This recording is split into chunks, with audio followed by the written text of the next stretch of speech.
talking about, let's see, we're talking about Leah, Rachel, and Rachel's midwife. Anne, tell us about who you are. I'm Ann Sessions, and my family and I are members here. I've been here for a little while, since the 90s, I'm going to say. And I'm the senior warden currently and the main fruit and vegetable chopper on Monday nights in the kitchen. Well, now there's, bragging rights. I think the key here is that they won't let me bake for a very good reason. No hot ovens for you, huh? Yep. Could be dangerous. Yeah.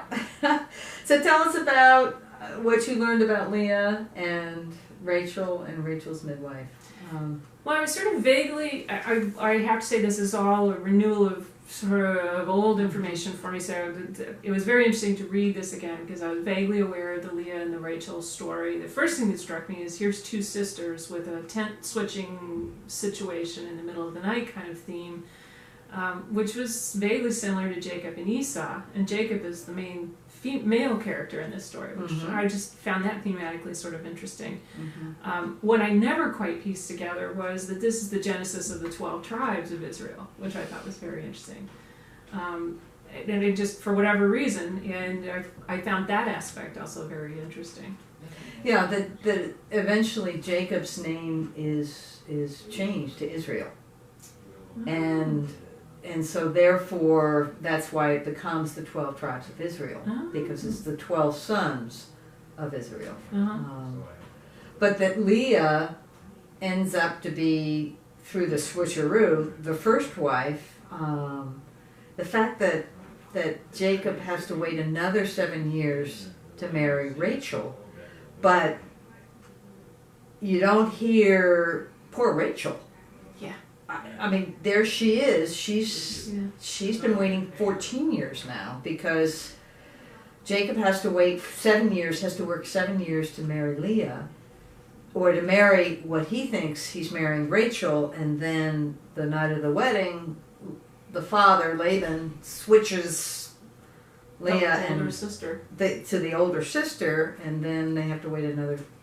It's just, and then Leah ends up popping out sons, and Rachel can't get pregnant. Yeah. And it just,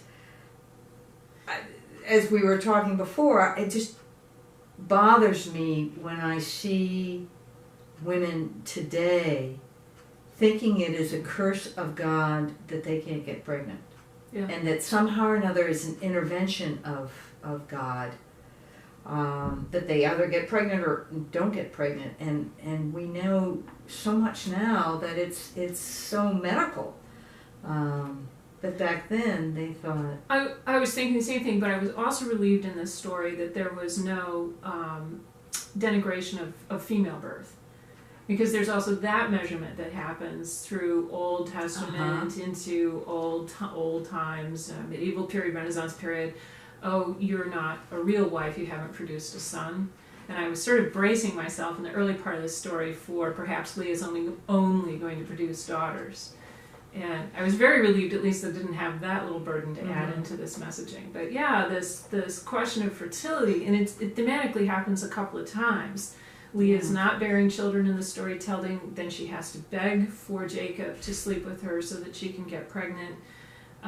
And then there's a moment where her very first son, I believe is Reuben, or the very first son rather of Rachel, Who's Joseph? has a bunch of mandrakes, which are supposed to be good for fertility, and that's sort of another fertility sign that's coming into this storytelling, and I kind of feel like, okay, I understand the value of fertility in a culture that's struggling to keep their families and their lines alive and that sort of stuff, but it is very much a story of fertility and family and sort of the difficulties of family, the dysfunctions, whether it's placed in a Bronze Age time period or whether it's placed today. There's a lot of very thematically relevant issues that are happening here. Actually, you were right the first time. It was Leah's son, Reuben, who found the mandrakes, and Leah sold the mandrakes to Rachel in order to get pregnant. I mean, but the bargain was that Leah could sleep with Jacob. I mean, Yeah. Days of Our Lives has nothing compared to this. Yeah, but again, you have these whole issues of fertility. The mandrake represents fertility. Yeah, tell us about what you learned. The mandrake is a tuberous herb or growth plant, and the tuber, when it's pulled out of the ground, tends to look oftentimes like a human form. So you can Google image it, and you can find lots of current contemporary pictures, and you can even find drawings and things like this of these little tubers that look like a two-legged creature, and sometimes they even have sort of arm appendages, so hence the mandrake kind of thing. The idea, and then there's all sorts of mythology built up around when you're supposed to pull them out of the ground to keep them from screaming. Ooh.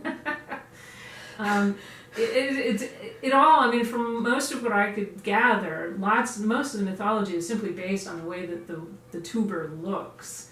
Not that it has any really extraordinary medicinal properties, but it goes from these time periods, and because it looks like a man, it's theoretically supposed to be increasing one's fertility. The 1 and the 2 don't quite make sense to me, but who am I to say? Yeah. And then later on, they become talismans in the Middle Ages. They're dressed up with hair and eyes and all these sort of stuff. To keep people safe from evil spirits, and so it has a sort of a long-lived. All because the little root itself looks human.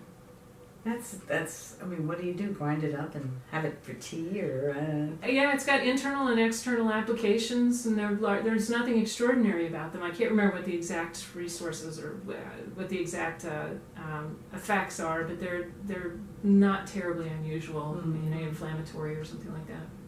Finally, I want to talk about the last character of us, which is the midwife. And her very small part in the Bible, and yet how poignant. She is Rachel's midwife for the birth of Benjamin, who is the second and last son. And Rachel is dying. And her words are, "Be not afraid."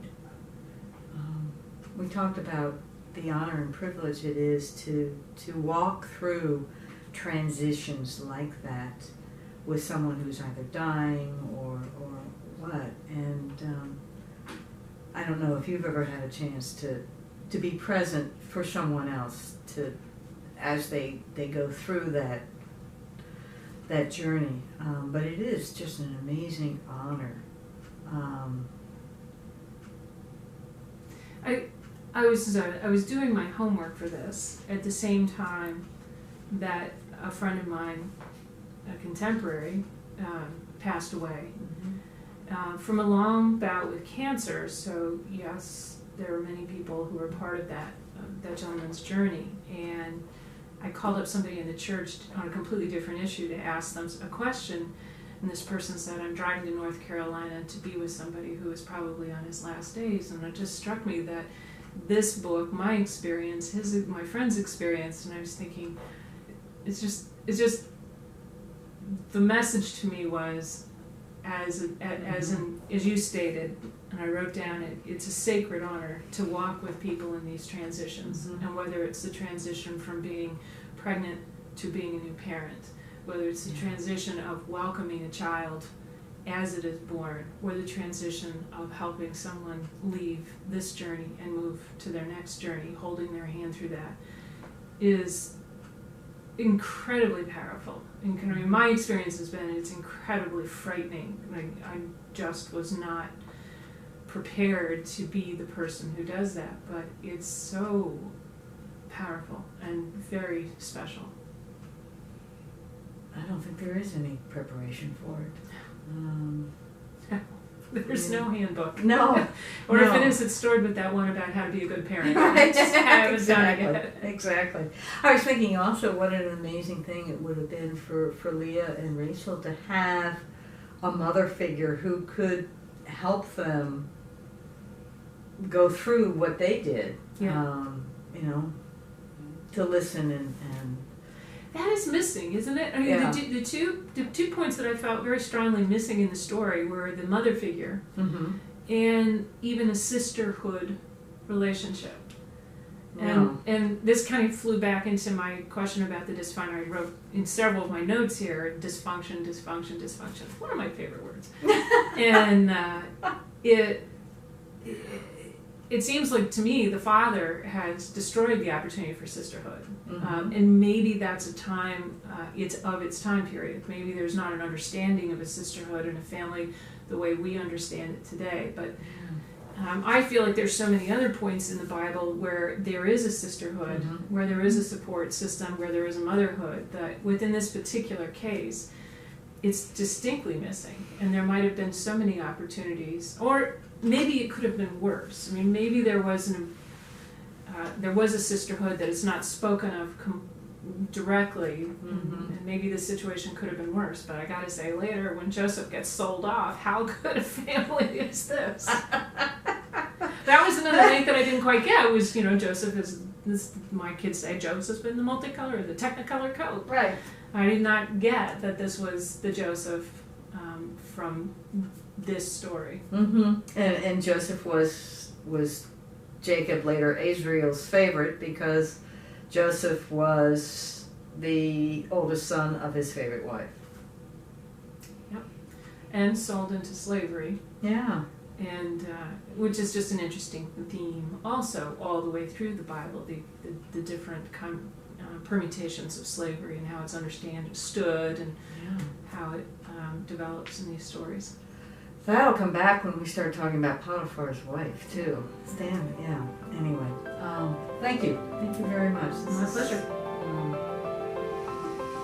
This is going to be a long series of some very interesting, Very powerful stories. Yeah.